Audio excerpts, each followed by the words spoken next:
प्रचण्डजी र मैले MCC pass गराउँछौँ भनेर हस्ताक्षर गरेर पठाएका थियौँ, प्रधानमन्त्री देउबाको भनाई। कुलमान आफै खटिएपछि भरतपुरमा 36 घण्टापछि बल्यो बिजुली, बस पार्कमा अल्पत्र यात्रु घर पुग्न शास्ति। भारतीय माला 2000मा बिक्री हुँदा नेपाली माला 500मा पनि बिकेन। दक्षिण एसियाभरि नै स्वाट्टै घट्यो कोरोना।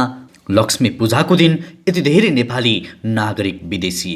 तेलको मूल्य बढेपछि साइकलका प्रयोगकर्ता बढे, तस्करी बढ्यो, गस्ती छैन। सुदूरपश्चिममा एक साताभित्रै डिएपी मल पठाउने तयारी। चीनले आणविक हतियारको उत्पादन बढाएपछि अमेरिकालाई चिन्ता। दर्शकवृन्द, युट्युब च्यानल इन्फो खबरको समाचार बुलेटिनमा तपाईँलाई हार्दिक स्वागत छ। आज पनि केही महत्त्वपूर्ण दिनभरका काम लाग्ने समाचारको साथमा म सन्तोष कठायत उपस्थित भइसकेको छु। पुरा समाचार अत्यन्तै धेरै महत्त्वपूर्ण भएकाले अन्तिमसम्म हेर्नुहोला। समाचारलाई लाइक गर्न, कमेन्ट गर्न, त्यसै गरी साथीभाइमा सेयर गर्न पनि नबिर्सिनुहोला। साथै हाम्रो समाचारलाई कुन ठाउँबाट यति बेला प्रत्यक्ष रूपमा हेरिरहनु भएको छ कमेन्टमा जानकारी गराउनुहोस् है त। समाचारको सुरुमा भारतीय मालाको कब्जाको विषय। भारतबाट धेरै परिणाममा फूल आएपछि नेपाली व्यवसायी मारमा परेको गुनासो आइरहेको छ। काठमाडौँको नयाँ सडक क्षेत्रमा देखिएको फूलको व्यापारमा अधिकांश भारतीय फूल देखिएको छ। भारतीय फूल प्रतिमाला 2000 रुपियाँसम्म बिक्री हुँदा नेपाली फूलको प्रतिमाला 500 रुपियाँमा समेत बेच्न मुस्किल परेको किसान व्यापारीले गुनासो गरेका छन्।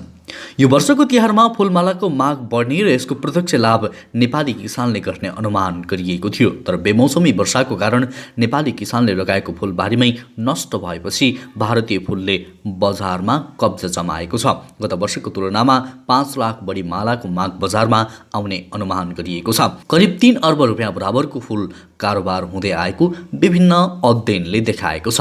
त्यसैगरी अब एमसिसीको प्रसङ्ग। प्रधानमन्त्री शेरबहादुर देउबाले आफू र नेकपा माओवादी केन्द्रका अध्यक्ष पुष्पकमल दाहाल प्रचण्डले अमेरिकी सहायता परियोजना मिलेनियम च्यालेन्ज कर्पोरेसन एमसिसी सम्झौता पास गराउने भनेर हस्ताक्षर गरेर नै पठाएको बताएका छन्।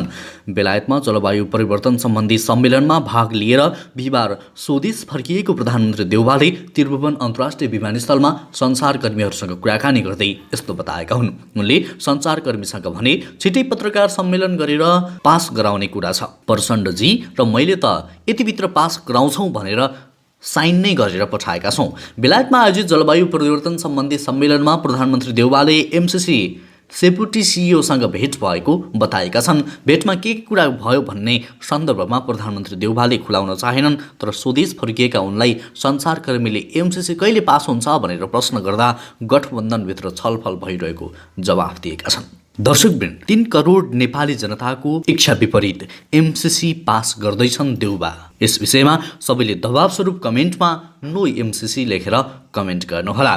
त्यसैगरी अब महँगीको प्रसङ्ग। गत भदौ 30 गते औसत 7 रुपियाँ प्रति किलो थोक मूल्य रहेको सानो गोलभेडाको भाउ कार्तिक 15 गते 85 रुपियाँ पुग्यो। त्यति बेला 12 रुपियाँ रहेको टनेलको गोलभेडाको मूल्य पनि कार्तिक 15 गतेसम्म आइपुग्दा 85 रुपियाँ नै पुगेको छ।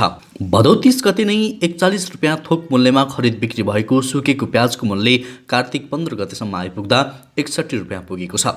यो अवधिमा सानो गोलभेडाको मूल्य किलोमा 78 रुपियाँले बढ्यो भने टनेल गोलभेडाको मूल्य 73 रुपियाँले। त्यस्तै सुकेको प्याजको मूल्य किलोमा 21 रुपियाँले वृद्धि भयो। थोक बजारमै अस्वाभाविक रूपमा बढेको गोलभेडा र प्याजको भाउ खुद्रा बजारमा कम्तीमा 15 देखि 20% बढेर खरिद बिक्री हुने कालीमाटी फलफुल तथा तरकारी बजार विकास समितिले जनाएको छ। त्यसैगरी अब कोरोनाको प्रसङ्ग। कोरोना भाइरस सङ्क्रमणबाट 2 वर्षपछि विश्वले प्राण पाउन थालेको छ। सन् 2019 को अन्त्यदेखि यो भाइरस संसारभरि महामारीका रूपमा फैलिएको थियो। खास गरी केही महिना अघिसम्म महामारीको चपेटामा परेर लकडाउनमै रहेका दक्षिण एसियाली मुलुकहरूले बिस्तारै यो सङ्कटबाट राहतको सास फेर्न थालेको तथ्याङ्कहरूले देखाएका छन्। अल्ड्रोमिटरमा उल्लेखित तथ्याङ्क अनुसार दक्षिण एसियाका 8वटै मुलुकमा कोरोनाको नयाँ बिरामी सङ्ख्या वात्तै घटेको देखिन्छ। विभिन्न उमेर समूहका लागि चरणबद्ध रूपमा सञ्चालित खोप अभियान र मास्कको व्यापक प्रयोगले सङ्क्रमण दर घटेको हो। त्यसैगरी अब अर्को समाचार, सर्लाही स्थित साझेधारी वनमा सालका रुखको चोरी तस्करी बढेको छ। घना जङ्गलमा तस्करहरूले छानी छानी सालका रुखहरू कटान गरिरहेका छन्, तर वन कार्यालय र साझेधारीका पदाधिकारीहरूले भने तस्करी रोक्न उदासीन देखिएका छन्। उनीहरूले गस्ती समेत बढाउन सकेका छैनन्। सर्लाहीको हरिवन स्थित घुर्कौली र जानकी नगरको बेसमा रहेको झण्डै 1200 हेक्टरमा फैलिएको जङ्गलमा तस्करहरूले अहिले जथाभावी काँचो सालका रुखहरू छानी छानी कटान गर्न थालेका छन्। तस्करहरू दिनौँ सालका रुख काटेर टुना बनाई साइकलमा लोड गरेर चोरी तस्करी गर्न थालेको स्थानीयहरूले बताउँदछन्। सालका रुखहरू कटान हुँदा घना जङ्गल पातलिँदै गएको छ। गस्ती गर्न सहज भए पनि वनका कर्मचारी र साझेदारी समितिले चासो देखाएका छैनन्। गस्ती नभएकै कारण वनमा चोरी तस्करी बढेको घुर्कौलीका एक स्थानीयले हामीलाई बताएका छन्। त्यसैगरी अब लक्ष्मी पूजाकै दिन विदेश गएको प्रसङ्ग। देशभर लक्ष्मी पूजा हर्षोल्लासका साथ मनाइँदै घर झिलिमिली पार्दै लक्ष्मीको पूजा आराधना गरी यो पर्व मनाइँदै गर्दा लक्ष्मी पूजाका दिन त्रिभुवन अन्तर्राष्ट्रिय विमानस्थलमा वैदेशिक रोजगारीका लागि विदेशीहरूको लाइन नै लागेको थियो। हातमा पासपोर्ट बोकेर गहरौँ मनले उनीहरू विदेशिँदै थिए। रोजगारीको सिलसिलामा लक्ष्मी पूजाको दिन विदेशी न बिहिबार त्रिभुवन अन्तर्राष्ट्रिय विमानस्थल पुगेका युवाहरू मलिन अनुहार लगाएर लाइन लागिरहेका थिए। दर्शकवृन्द, महान चाडबाडको यो समयमा पनि नेपाली युवाहरू धमाधम विदेश बाहिरिनु परेको छ। यो कस्तो विडम्बना! नेपाल सरकारलाई यस विषयमा तपाईँको सन्देश के हुन्छ कृपया कमेन्ट बक्समा लेख्नुहोला। त्यसैगरी अब विद्यालयमा तोडफोड भएको प्रसङ्ग। कावासोती नगरपालिका 5 को जङ्गलमा रहेको नवदुर्गा आधारभूत विद्यालयमा तोडफोड भएको छ। विद्यालयका प्रधानाध्यापक टीकाराम डुम्रेका अनुसार बुधबार राति अज्ञात समूहले पुस्तक च्यात्ने डेस्क बेन्च पल्टाइदिएको बताइएको छ।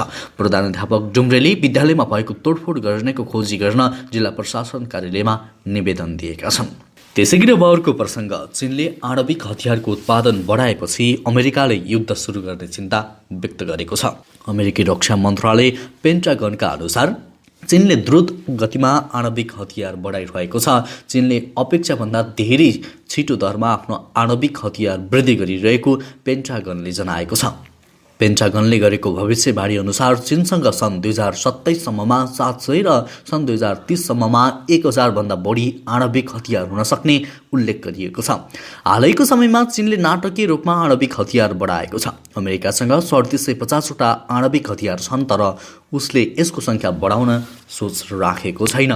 त्यसैगरी अब मलको प्रसङ्ग। कृषि सामग्री कम्पनी लिमिटेड काठमाडौँले अबको एक साताभित्रै धनगढीमा रासायनिक मल पठाउने तयारी गरेको छ। एक साताभित्रै कृषि सामग्री कम्पनी लिमिटेड प्रादेशिक कार्यालय धनगढीको गोदाममा पुग्ने गरी डिएपी मल पठाउने तयारी भइरहेको कृषि सामग्री कम्पनी लिमिटेड काठमाडौँका सूचना अधिकारी विष्णुप्रसाद पोखरेलले जानकारी गराए। सरकारी अनुदानको मल पाउन निकै कठिन भएकाले यस समयमा मल आपूर्ति गर्न समस्या भएको कम्पनीले जनाएको छ। विश्व बजारमा कच्चा पदार्थको मूल्य अस्वाभाविक रूपमा बढेकाले 3 पटक बोलपत्र आह्वान गर्दा पनि लामो समयदेखि आपूर्तिकर्ताको रूपमा काम गर्दै आएका कम्पनीले समेत अनिच्छा देखाएकाले समस्या भएको बताइएको छ।